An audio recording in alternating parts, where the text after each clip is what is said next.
It's day 4 of the 31-day Safer Pilot Challenge. Today, short field takeoff and landing. Power back, 10 recent flaps, perfect. Landing still starts with a perfect pattern.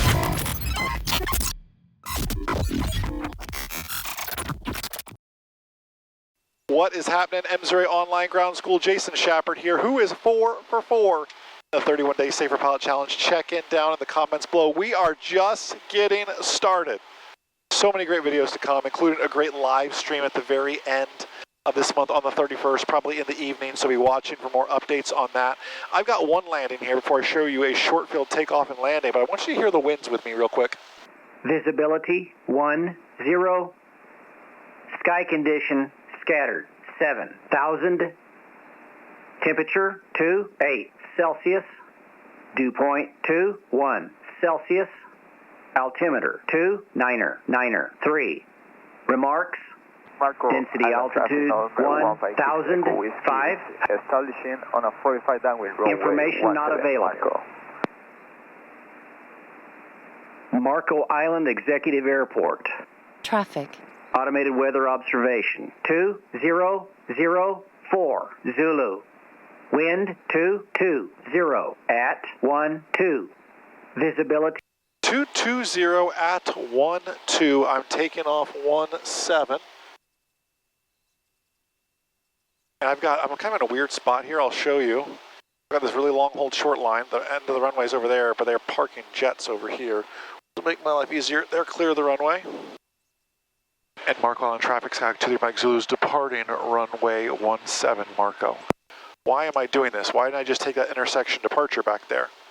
Well, it's one thing you will learn is in a short field environment, a real one, as we get clear of this airplane, you want to use every inch of runway possible. So I'm not leaving any good runway behind me. Let me get my door. Now you need to really follow your POH on the takeoff. And takeoffs get neglected. Everyone wants to focus on hitting my point and everything else for a short field landing. We'll get there in our lap around the pattern. But takeoffs that get neglected. Marco Island, November 156 Echo Whiskey is turning left base, runway 17, Marco Island. I see him. And to the Mike Zulu's departing 17, Marco. You want to use every bit of runway. You want to follow your POH. Doesn't have. When I say every bit of runway, look at this. Like I'm talking like I'm almost on the grass. Maybe I'm a little neurotic. Do you see that alligator? Did you see the alligator right there?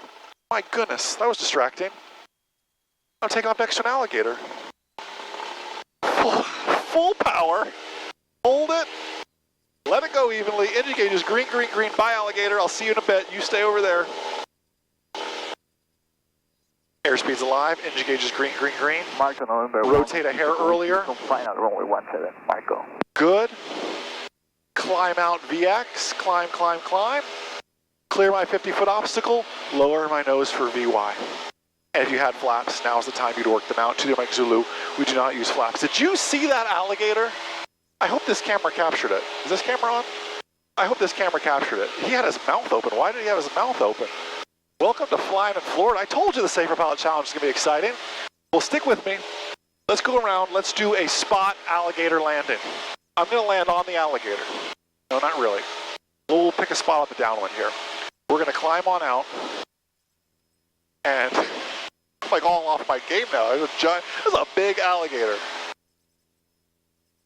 And we're going to make a lap around the pattern here and hit our point. Marco Island traffic, Skyhawk 23 Mike Zulu's turning left crosswind 17, Marco. I mean, what kind of other online ground school shows you alligators in their video? You know, it's a good place to be. All right, continuing on around. All's looking good. On our crosswind. Rolling out. Continuing to climb. I had him on base. Here comes my downwind. I got quite a bit of wind I'm dealing with too here. Marco Island traffic, Sky 2 Mike Zulu's turn left downwind 17, touch and go, Marco.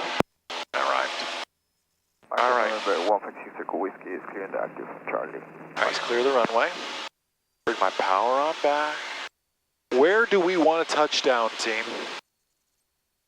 I'm going to shoot for the beginning of the first centerline stripe. Is usually a pretty good target. A centerline stripe is 120 feet long, and there are 80-foot gaps traffic, in between the centerline stripes. taking off runway 17.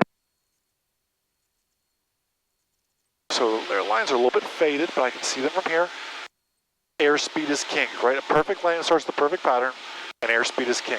Let's focus on those two things. I'm already nicely trimmed up. I get to beam my touchdown point like I almost am here.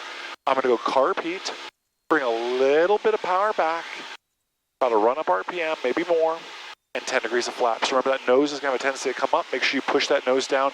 Make sure you've truly started a descent. Manage your airspeed. Only about 90 now, 80 on base, 70 on final. That's my numbers in 23 Mike Zulu. You need to know your numbers as well. I'm continuing to bring a little bit of power back. I'm now back to about 1,600 RPMs. When that point is a 45 degree off my shoulder, I'm going to turn my base. Marco on traffic, Sky 23 Mike Zulu is turning left base 17 Marco. All right, we're looking good.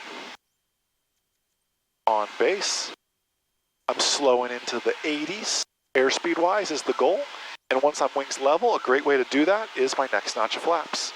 What would we say, 12 knots wind? 9er, Zulu. Wind 210 at 10. 210 at 10. Okay, that's not too bad. Still a good little crosswind. I could use to get a little bit slower here. I pitch for airspeed. I power for altitude. Such a powerful statement to traffic understand. 211 Juliet, turning crosswind for runway 17. And Marco on traffic, Sky 23 Mike Zulu's turn final, runway 17 Marco. You got to know your airplane. I know 23 Mike Zulu likes to float a little bit. And by the way, this isn't just about hitting a point.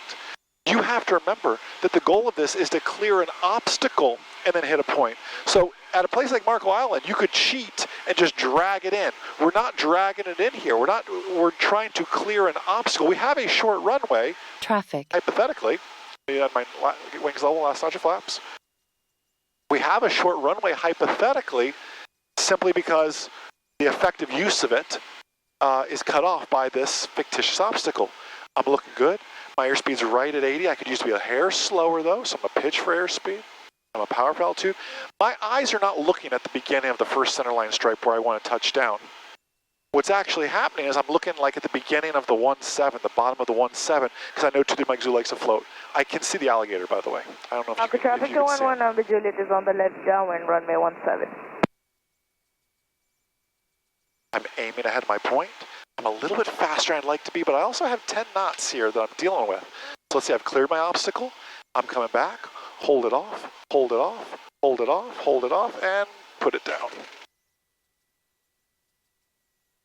And that is our short field landing.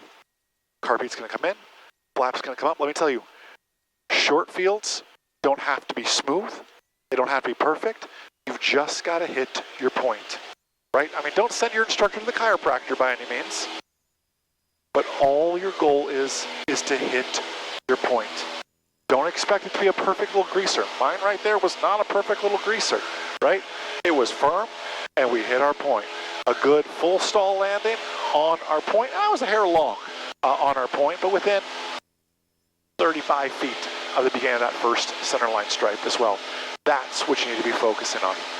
Listen, hope you're having a blessed, abundant, outstanding rest of your day. I want you to check it down below how you're doing the Safer Pilot Challenge, and most importantly, remember, you can pilot. Just always learn. Have a great day, everybody. See ya. An alligator.